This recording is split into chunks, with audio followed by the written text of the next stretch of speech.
All right, let's get right into it. You know, ancient texts, they're kind of like our time machines, right? They're the absolute closest we can get to hearing directly from people who lived thousands of years ago. But here's the thing, there's a huge catch. Those voices, they aren't always telling us the whole story. I mean, you see an ancient scroll, and your first thought is, wow, this is it. This is a direct record of what happened.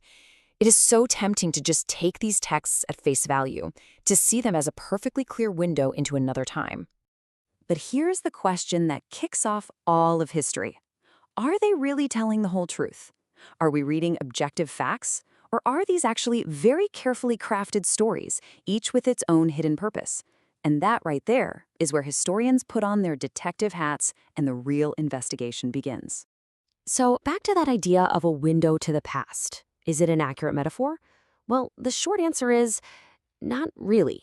See, unlike a piece of pottery or an old coin that an archaeologist digs up, a literary text isn't just a random object. Someone made it intentionally.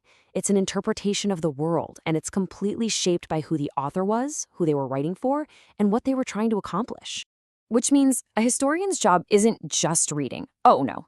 It's more like an interrogation of the text.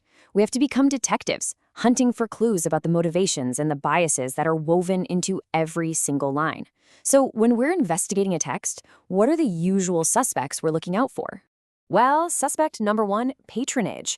Let's be real here, a lot of these ancient histories were basically paid gigs. And hey, when a king is footing the bill for your history book, you can bet you're going to make him look good. So history became this incredible propaganda tool, all designed to make a ruler's power seem totally legitimate and, well, awesome. And that flows right into our next big problem, elite bias. Think about it. Who could actually read and write back then? For the most part, it was the powerful, the wealthy, the top 1%. So whose stories do we end up reading? Kings, priests, generals? But what about the farmers, the craftspeople, the women, the everyday people? Their voices are almost entirely silent. They're just pushed to the margins by the people in charge. Now get this, it's not just that the original texts are biased. The way we read them is biased too. It's fascinating. You can have one single ancient text, right? A colonial historian from one era might read it and say, yep, this is a literal, factual account.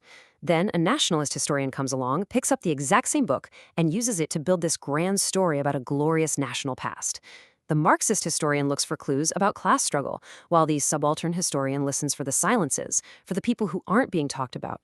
The source is the same, but the interpretation? It changes everything. So you might be thinking, okay, if these sources are so tricky and full of problems, are they even useful? And the answer is a huge, resounding yes. They're incredibly valuable. It just means a historian can't go in unprepared. They need a proper investigative toolkit to carefully unlock the information that's hidden inside. So what does that toolkit actually look like? Well, it's really a three-step process. First, they use source criticism. That's all about putting the document itself under the microscope. Then, contextual reading. You've got to understand the world that this text was born into. And finally, and this is so important, is intertextuality, which is a fancy way of saying you cross-check everything against any other piece of evidence you can find. You never, ever just take one document's word for it.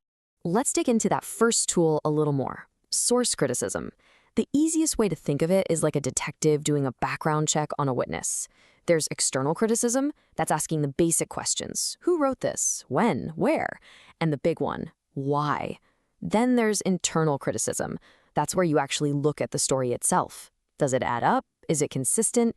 Or is it full of wild exaggerations or symbolic language that was never meant to be taken literally? And this brings us to that final, crucial step.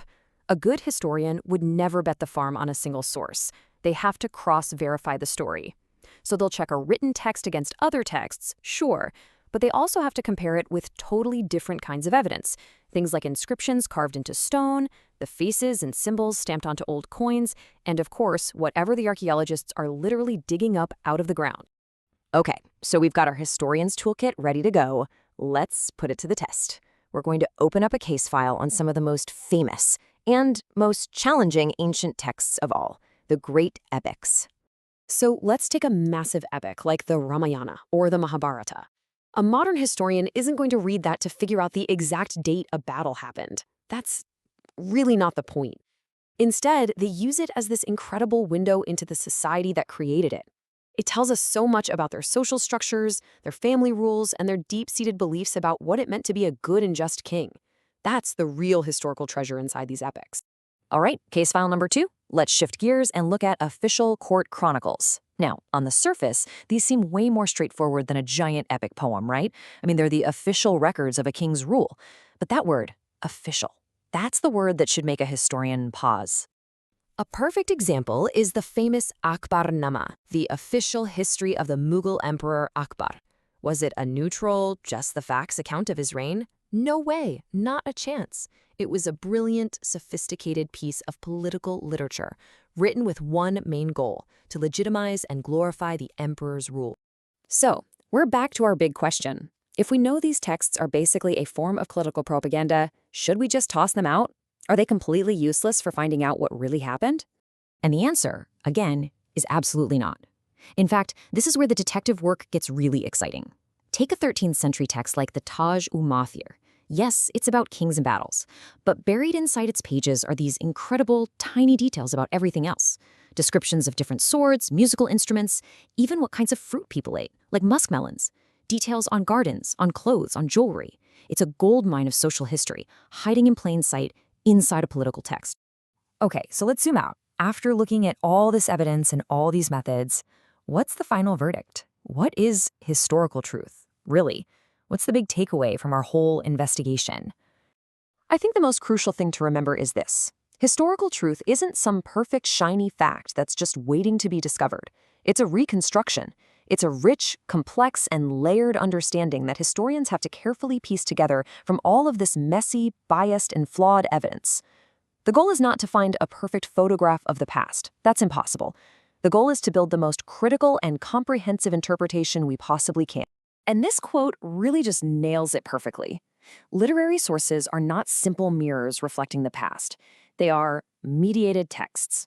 That just means the information has been filtered through an author, through a patron, through a whole culture and a specific moment in time. And learning to see and understand that filter, well, that's what studying history is all about. And that leaves us with one final, fascinating thought. Think about it. Every tweet we send, every news article we write, every video we create, it's all a text. So how will the historians of the future apply their toolkit to us? What biases will they find in our stories? And what surprising truths about our lives will they uncover by reading between our digital lines?